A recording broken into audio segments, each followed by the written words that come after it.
Hello! Today we will deal with one of the most unknown and, in a way, the most misunderstood among the various materials for restoration, the ion exchange resins. To start with, it is necessary to clarify what is an ion exchange. It is a phenomenon that occurs on the surface of the materials due to a contact between an insoluble ionic solid on which cations, that are positive ions, and anions, that are negative ions, are anchored. We can define this solid as the fixed matrix on which the exchange of ions will happen. An electrolyte solution containing free-floating cations and anions will flow over this matrix. The exchange of ions will take place between this solution and the solid. The cations of the solution will get fixed on the solid and the cations initially present on the solid will get released. The same will happen with the anions. We already know about ion exchange resins as we use them to purify water. As you can see in this image, we have a system through which a liquid is made to flow, which is the water we want to purify. This water flows into a container with the solid exchange resins, which in this case has the H+ cations fixed on it. The flowing water contains both sodium and calcium at the cationic level, and it also contains anions such as sulfates and chlorides. Sodium and calcium slowly settle onto the solid structure of exchange resins, thus releasing from it and replacing the hydrogen H+ cations, which then flow with the water inside the pipe and move into a second structure which contains the anionic resins. The resins has the H- group, the hydroxyls fixed on it, which will be released and transferred during the exchange. The anionic resins will thus retain the anions present in the solution, such as the sulfate anion or the chloride anion.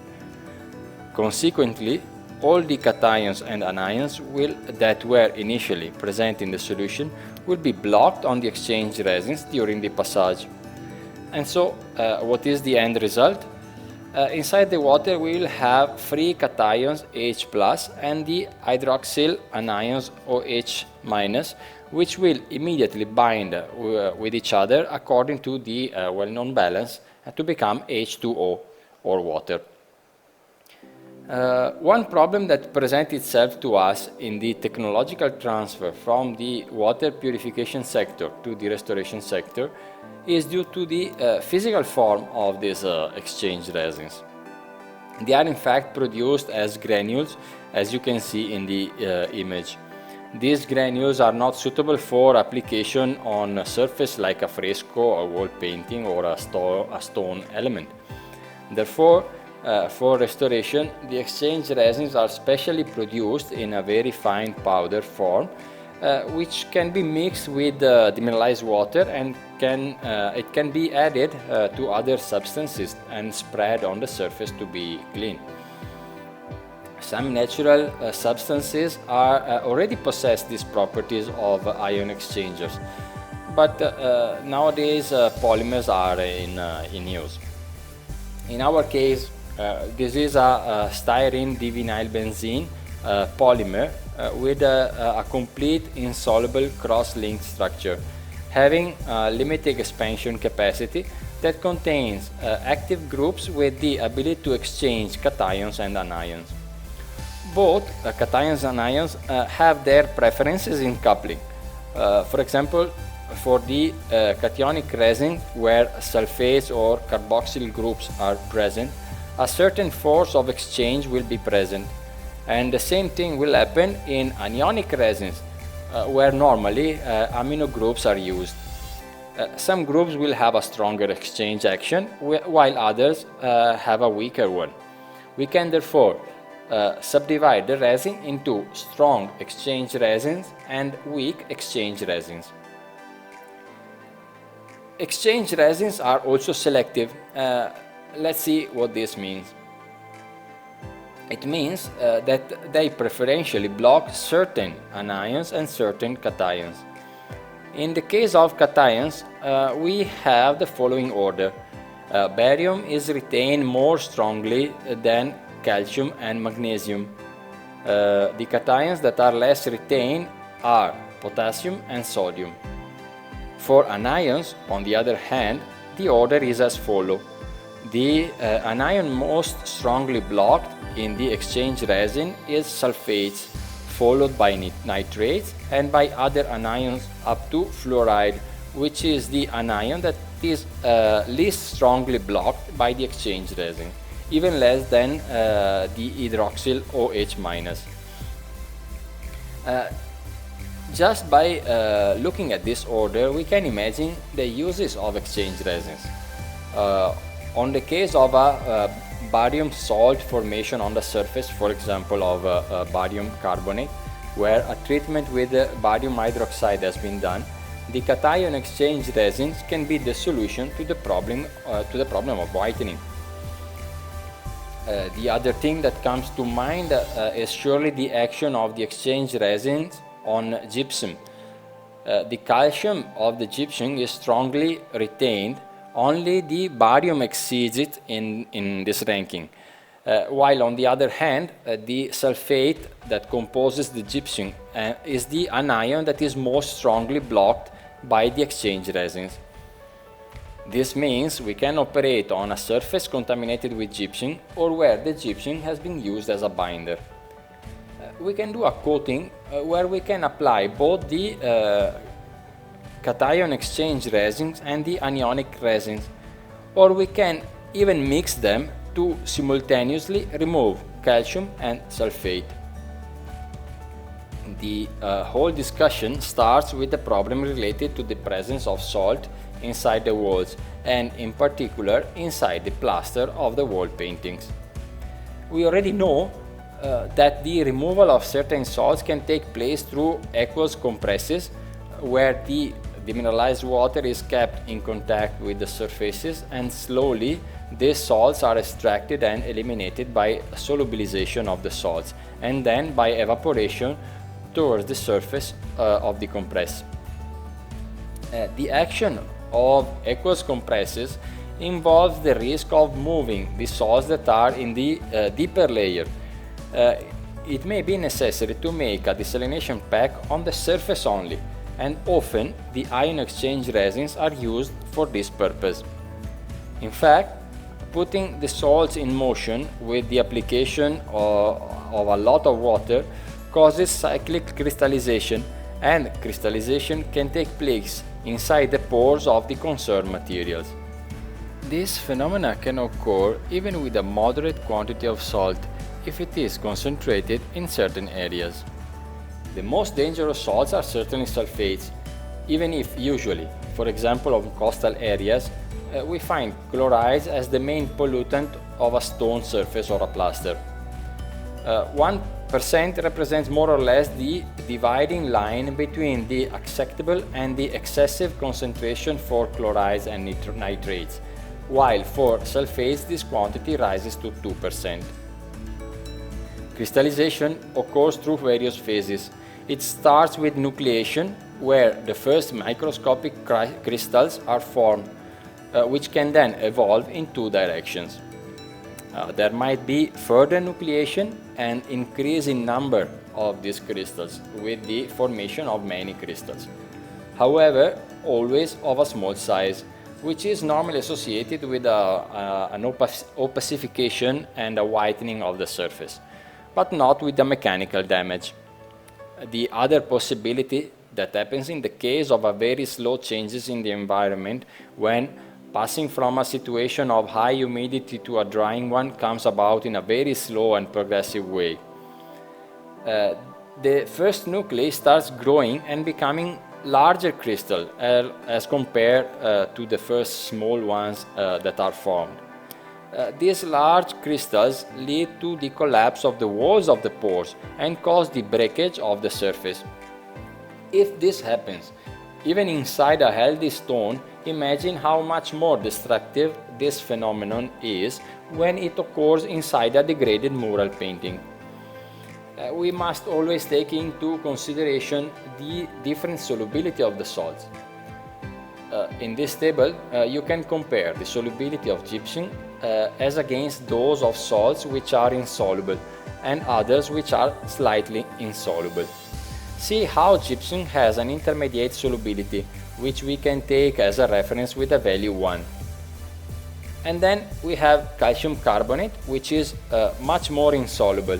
If we compare it with the gypsum with value 1, we have a solubility value of about 1000 times lower. Barium carbonate has a solubility close to that of calcium carbonate, and then we have the oxalate, which is even more insoluble, and barium sulfate, that is much more insoluble. Barium sulfate, oxalate, barium carbonate and so on do not create problems because their solubility is so low that it does not generate any crystallization phenomena. Problems arise when the salts have the same solubility of gypsum or are close to it. For example, in the last line you can see the sodium sulfate, which has the solubility of 40 times greater than the gypsum. Sodium sulfate is in fact used in the accelerated aging process of material precisely to have the most destructive effect possible. We also have other salts that are very soluble, such as sodium chloride or nitrates, and these are so soluble that in fact they only crystallize in extremely dry condition. This is why we are less worried, because first of all they are more extractable and they also have a less violent crystallization phenomenon. As you can see, they are hundreds of times more soluble than gypsum. The very soluble salts tend to crystallize above the surface, as you can see in this image, and form a whitish patina. The characteristics of nitrates, for example, is the formation of a soft texture with a needle-like structure that looks like cotton wool on the surface. These salts can be easily removed mechanically with a soft brushes without causing damage to the surface. On the other hand, the insoluble salts crystallize inside the surface and remain blocked in the internal areas. The salts that create more problems are those that are moderately soluble, because they are those that crystallize immediately below the surface, and therefore, for a wall painting, it affects the pictorial layer. These subfluorescences cause mechanical pressure on the pictorial layer, which cracks and starts to fall off. This is where our exchange resins come into play. Here we are in the 1988, when Siremont, together with the operators of Opificio delle Pietre Dure, and in particular with the restorer Sabino Giovannoni, developed the first exchange resins, which will be used on the frescoes of Masaccio, Masolino and Filippo Lippi at the Brancacci Chapel at the Carmine Church in Florence. Here you can see an old photo of the first application made at that time on the expulsion of Adam and Eve. Today, CTS offer a line of two exchange resins, the strong cationic and the strong anionic, namely Ionex H and Ionex OH. Both are based on a styrene divinyl benzene matrix, which is the insoluble polymer. On the cationic one, there is a sulfonated group, while on the anionic one is the quaternary amines. Both appears as light amber color powder, and clearly the Ionex H releases H+ cations, while the strong anionic Ionex OH releases OH- anions. Now, how to use the exchange resins? The dry resin is prepared by adding water and, if necessary, sepiolite, which help us to dilute the action of the resin and to keep it moist for a longer time. A Japanese paper is placed on the surface to be cleaned, and then the mixture of the exchange resin, sepiolite and water is applied. It is spread on the surface with a spatula, and it is left undisturbed for a certain period of time ranging from 10 minutes up to many hours. After the necessary time, the compress is easily removed. The Japanese paper helps to prevent the exchange resin powder from getting into the porosity and interstices of the surface. Immediately after removing the compress, the now decayed dirt of the surface is removed with dampened cotton balls or soft sponges. Important note: the desulfation resins, Ionex OH, can never cause damage to the surfaces because they are unable to attack the carbonate supports, the calcium carbonate. The Ionex H resins instead, which act on the calcium present both in the state of gypsum and calcium carbonate, must be controlled. If the layer to be removed is very thin, for example, once it has been removed, the exchange resin will continue to work on the calcium, whether it is present as a lime or gypsum. Therefore, it will also attack the calcium of the original wall painting itself. The suitable environment condition to work with the Ionex are typically the ambient or room temperature. If the temperature is a little higher, is even better. We can work with up to 35 degrees Celsius. Clearly, high temperatures involve the risk of drying out the compresses, and this is the critical point. The exchange resins works only if wet, only till there is liquid water that allows the exchange reaction. As soon as it dries up, the reaction stops. So, in the presence of a direct sunlight, very dry air or strong ventilation, there is a risk that the compress dries up before the exchange phenomenon has occurred. In the case of an environment that is too dry, it might be necessary to intervene with various systems. One possibility we saw is that of adding sepiolite. The other system may be that of spreading a second layer on the exchange resins layer, this time not of sepiolite but of arbocell moistened with distilled water. To prevent the excessively rapid evaporation, we can also cover the surface with a polyethylene or aluminum film. For the contact time, like we said earlier, it can go from about 10 minutes for the removal of thin layers up to even 24 hours for thicker layers, when a very slow exchange over a longer period of time is required for it to be more effective. Some example, this is the green room of Casa Turcio, one of the first restorations carried out abroad with exchange resins. These are secco wall paintings from the late 15th century from a monument in the Slovak Republic. In this situation, the problem was the appearance of some blackish spots linked to the presence of salts. These salts not only spoiled the surface, but caused a continuous absorption of humidity from the air and therefore a darkening effect. You can see on the right the areas indicated in green.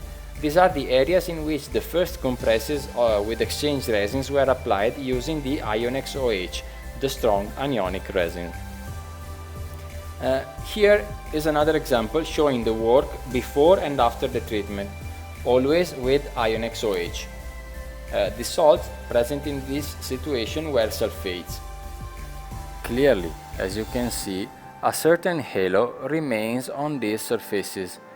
This halo will always remain in case the presence of salt is excessive, but the lightening has clearly resulted in a better readability of the work. Here you can see another example. Finally, we want to mention the recent use of ion exchange resins on one of the most important works in the world of mural painting, which is the Crucifixion of Fra Angelico, which is located in the Chapel of St. Mark in Florence. This fresco was heavily devastated by the Florence flood and then restored by Dino Dini with the famous barium method, using the desulfation and consolidation system. After 40 years, in some areas of the fresco, small white patches began to appear. The surface was basically fine. There was only the problem of these sulfates that had escaped in some places. They weren't alarming at that time, but could have worsened to a situation of degradation. And then Giacomo Dini, the grandson of Dino Dini, intervened with IonX-OH, ion exchange resin, to remove the small residues of sulfates, which over a period of 40 years had gradually surfaced. To sum up, ion exchange resins are materials that can operate selectively by removing exclusively either anions or cations, or both cations and anions together, and if we want, also on a chosen scale. Thanks to their slow action, exchange resins are extremely controllable. We control the contact time and we control the quantity of resins by diluting it with sapiolite, and this allows us to have an extreme control on the material. In conclusion, I would like to dismiss the misconception on the high cost of the resins. Exchange resins have a very high yield. Not only that, they can be diluted in sapiolite in most cases, and more importantly, they can be reused. Consider that the ionic exchange happens in the first tens of microns of the contact surface of the compresses that we apply. So the thickness of the resin is minimally affected by this exhaustion.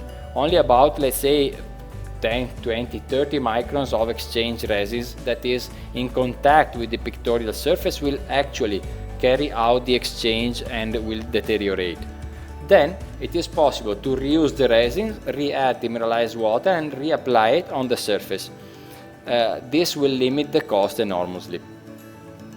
That's all for now. Thanks for watching, and please remember to like and subscribe to our channel and click on the bell button to receive notification about our next videos.